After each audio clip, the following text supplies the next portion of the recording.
Good, good evening.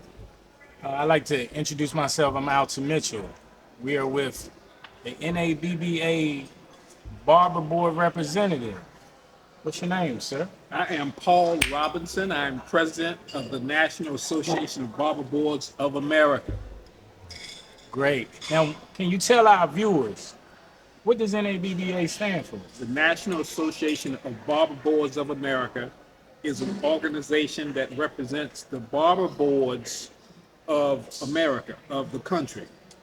We have membership of various states. Not all of the 50 states are members of the organization, but they have the opportunity to be members of the organization. We were established in 1926, and this year is our 95th annual conference that we are celebrating here in Atlanta, Georgia, at the Embassy Suites, at the airport Embassy Suites on Southport Road. And we are so happy to be here. It's a great place, great time right now. And actually, can you tell them about the training and the type of events that it's going to be here? The conference focused this year on barber professionals, which include barber instructors, barber school owners, as well as cosmetology instructors. We have classes for barber professionals as well, those who are actually behind the chair. So we have a constituency that includes those individuals who are licensed in the various states that we represent. We have classes that focus on methods of teaching for the barber instructor and cosmetology instructor. We have classes that focus on the school owner, whether it's a barber school or a cosmetology school. If they want to add a barber program, we have classes for them. We've tried to focus on hands-on hair cutting, shear cutting in particular, with the hair between the fingers, hair coloring, and business 101. We want to expose our constituents to all the relevant changes in our business, microdermal pigmentation, hair coloring, shear cutting, straight hair, curly hair, etc. So we had a wide range of education, and we focus on the method of teaching, because if our teachers are not up to snuff, then they cannot do a good job preparing our future professionals to be effective in the industry. Absolutely, absolutely. So, what is your title, sir? I am president of this organization. My term ends this week. We will have a new president, John Christopher, from the great state of Pennsylvania. Each officer holds office for 1 year. So my 1 year ends on Wednesday. So we will culminate this meeting, bringing in new set of officers: president, first vice, second vice, third vice president. Okay. It's funny that you said that. We also would like to know what made you want to cut hair and become an entrepreneur. Well, I did not want to cut hair. I was a part of a family business. My mother and father established our business in 1957 in our hometown, Orangeburg, South Carolina, with a partner who was their pastor, Reverend H.T. Williams. I grew up in the barber shop. I asked my dad for a bicycle when I was 8 years old, and that was the mistake of my life. He said that if you can ask for a bicycle, then you can work to work and make money to buy your own bicycle. Makes sense. So I started shining shoes, cleaning up the barber shop, and I began training in high school. And So, what from year that did you barber? experience- I'm sorry. What year did you graduate barber school? well, Tell I our started students. in 1974, and I finished the program before I finished high school in 1977. So I've been cutting hair for a minute and a half. A minute and a half. And I went to college with the intention of never ever cutting hair. So was this barber school in South Carolina as well? Well, my training was under my father as an apprentice in the shop. In Wow. South Carolina, we allow OJT, on the job training, and we have barber schools. So, as a requirement to get my bicycle, I had to work in the shop. Okay. And then when I got to high school of age, he said, well, you're going to have to work. If you're going to live in our house, you're going to have to work somewhere. You might as well work here. So he started me in the training program when I was in the 9th grade in high school. And so it took the 3 years because I was working on the weekends, and I tried to be in every extracurricular activity to keep from having to go to the barber shop, football, baseball, anything that I could do. But by the end of my high school, I had completed the program and passed the exam and became a licensed barber in South Carolina. And as I said, I went to college at the University of South Carolina with the intentions of never coming back to my hometown and absolutely never cutting hair. Wow. So did you go to barber school down there?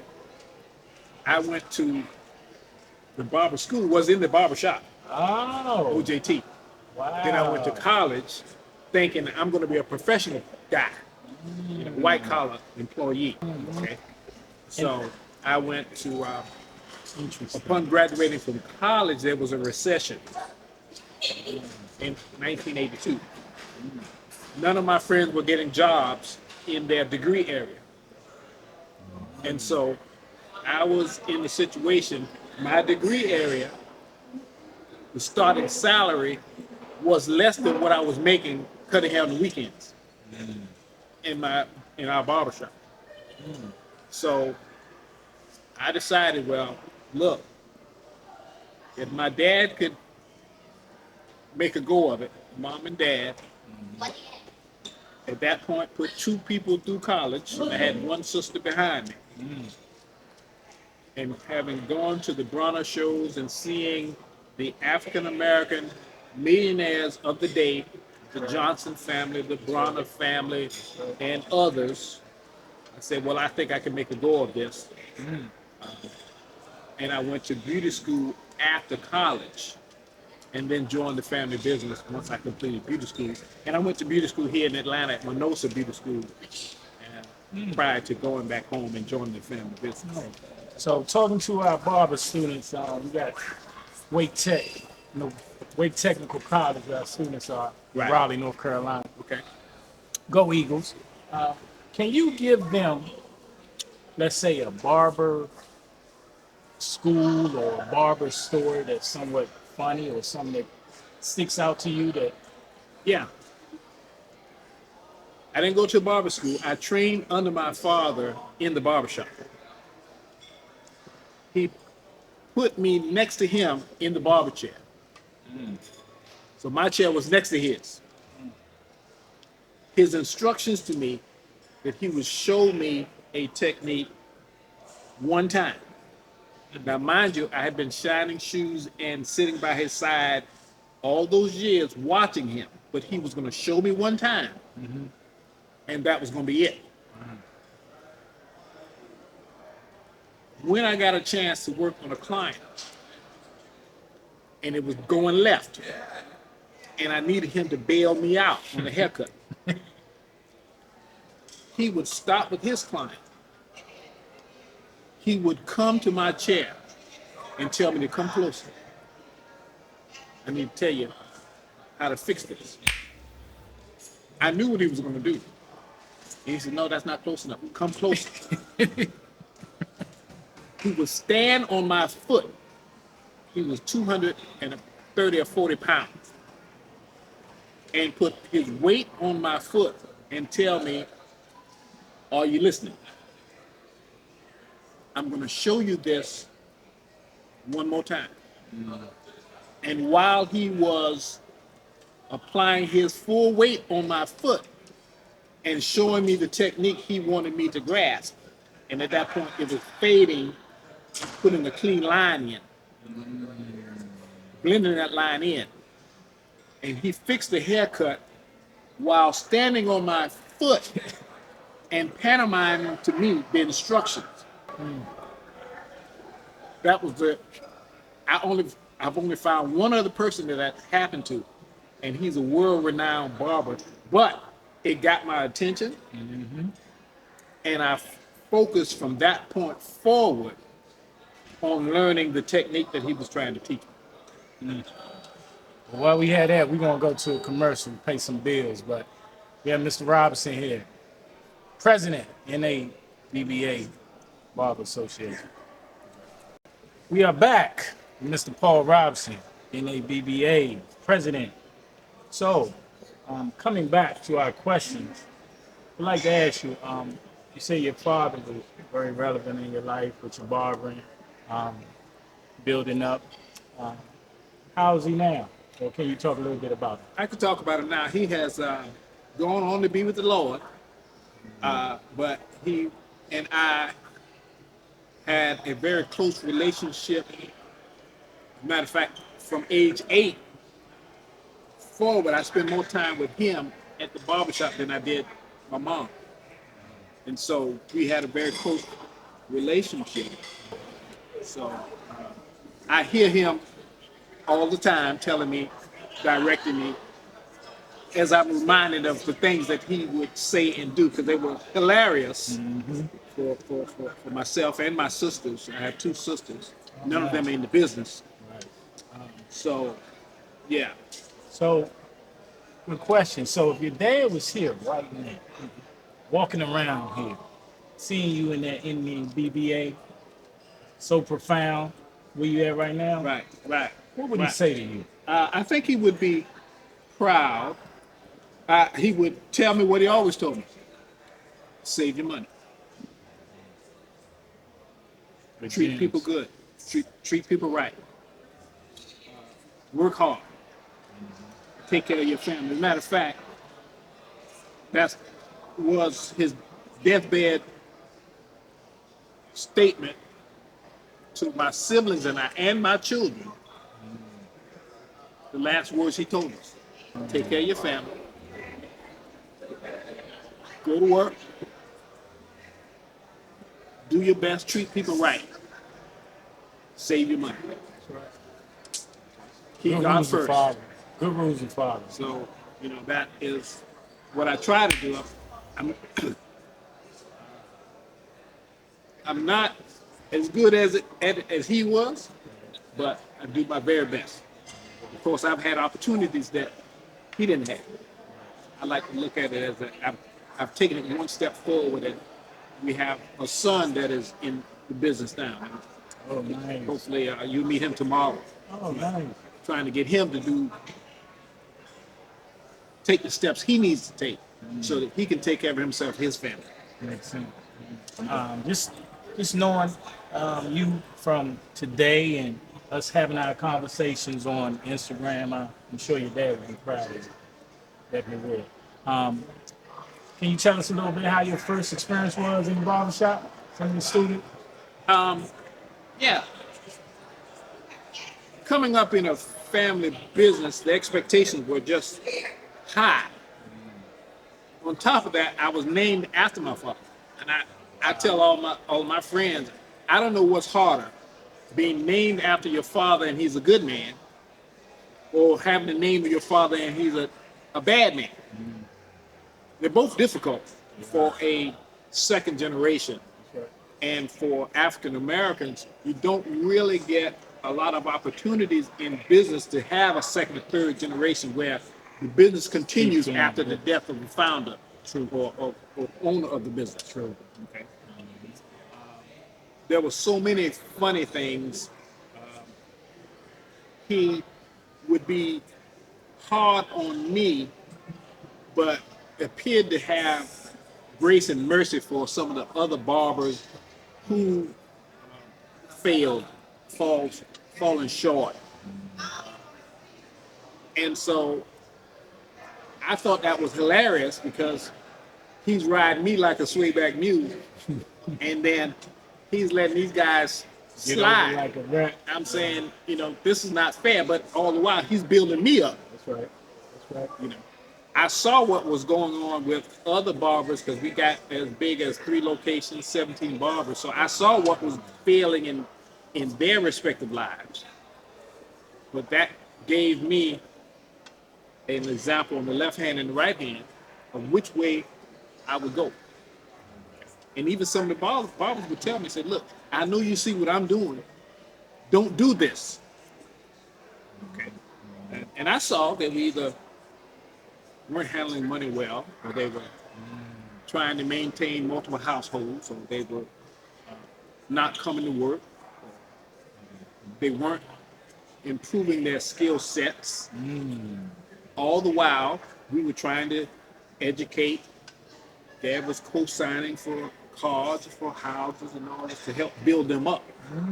Okay, we were doing some things. Some of the things I didn't find out until he died. Some people told me spoke at the funeral and said he gave me down payment money for my first house. These types of things.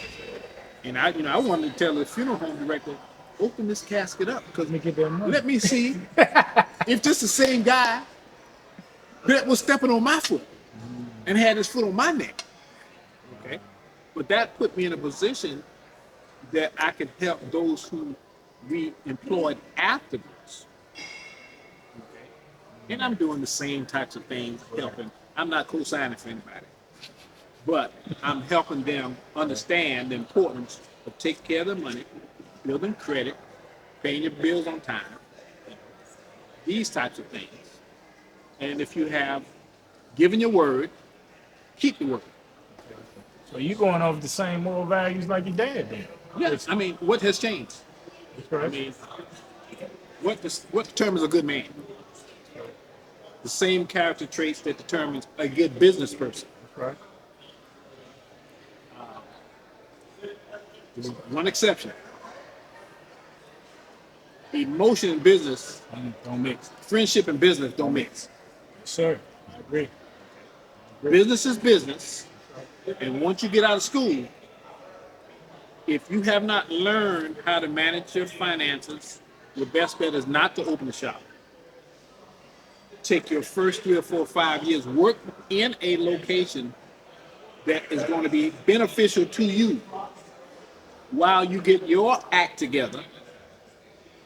And if you've fallen short, been in prison, had some babies, all this, get your house in order, because it's important to you and your family that you get this straight in the first 3 or 5 years, because otherwise you won't make it in this business, because most people don't last 5 years. They have to go get another job or do something else. He's speaking now. And so it is important that you get your act together. Good gems. We're gonna drop some gems on that. That's Mr. right. Robson. That's Drop right. some gems. That's right. Before we leave, great interview, sir.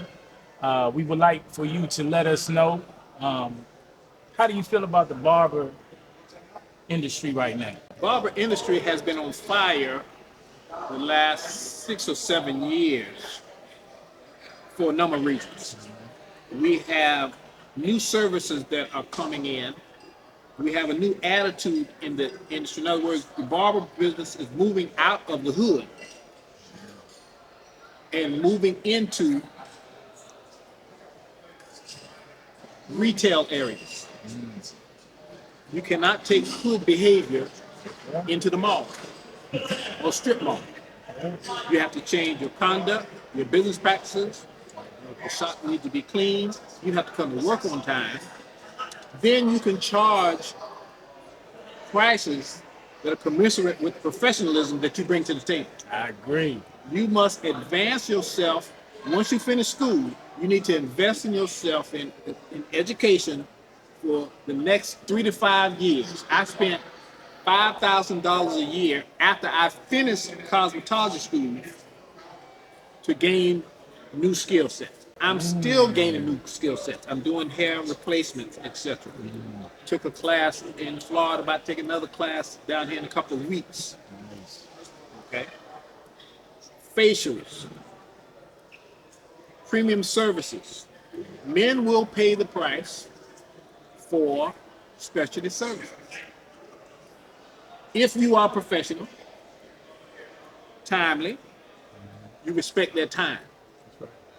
folks do not want to spend 3 and 4 hours in the shop to get a $20 haircut from a person just cutting hair. There are two types of barbers. There's a professional barber, and then there's somebody just cutting hair. Right. Last thought. NABBA future. In 20 seconds, what can you tell us? I can tell you that the next president will be John Christopher out of the state of Pennsylvania. The mid-year will be in Memphis, Tennessee, and that will be in February. The annual will be in Pennsylvania, most likely, either Harrisburg or Hershey, Pennsylvania. NABBA continues to try to rebound from the COVID situation that all businesses are rebounding from. We're trying to grow in terms of the number of states of the membership, and we're trying to have relevant educational events so that our constituents can grow when they come to our conference, just like they did at this conference. Excellent. Well, you heard it from himself, Mr. Paul Robinson. It was a great interview. Wish you all could be here. We actually got courses, training tomorrow. It's a 3-day event. The best thing in the world. Mr. Robinson, would you like to say anything to the people? Y'all from Carolina? I'm from South Carolina. I'm the chairman of the Barber Board in South Carolina. And for some reason, South Carolina and North Carolina have some issues between us in terms of licensure, etc. And I want to make every effort to make sure that South Carolina barbers can come to North Carolina, and North Carolina barbers can come to South Carolina if they choose to move to South Carolina, and there'll be no problem with their employment. And so that is one of the goals that I have set for myself as chairman of the South Carolina Board of Barber Examiners. I want you to look in the mirror, whatever you've been dreaming or thinking of about the future of your business, I want you to scratch it. I want you to dream bigger, because whatever you're dreaming right now is not going to be big enough to provide for you and your family. If you're thinking about one shop, you need to be thinking about 5. If you're thinking about one school, you need to be thinking about 3 schools. If you're thinking about a product line, you need to be thinking about 10, 12, 15 products. You need to think bigger than whatever it is you're thinking right now. Anybody that's in your life that's not going to be beneficial or helpful, not encouraging, not promoting you, you need to get away from them. And come to Underrated Profession. Check on YouTube, Underrated Profession. Thank you, Mr. Robinson.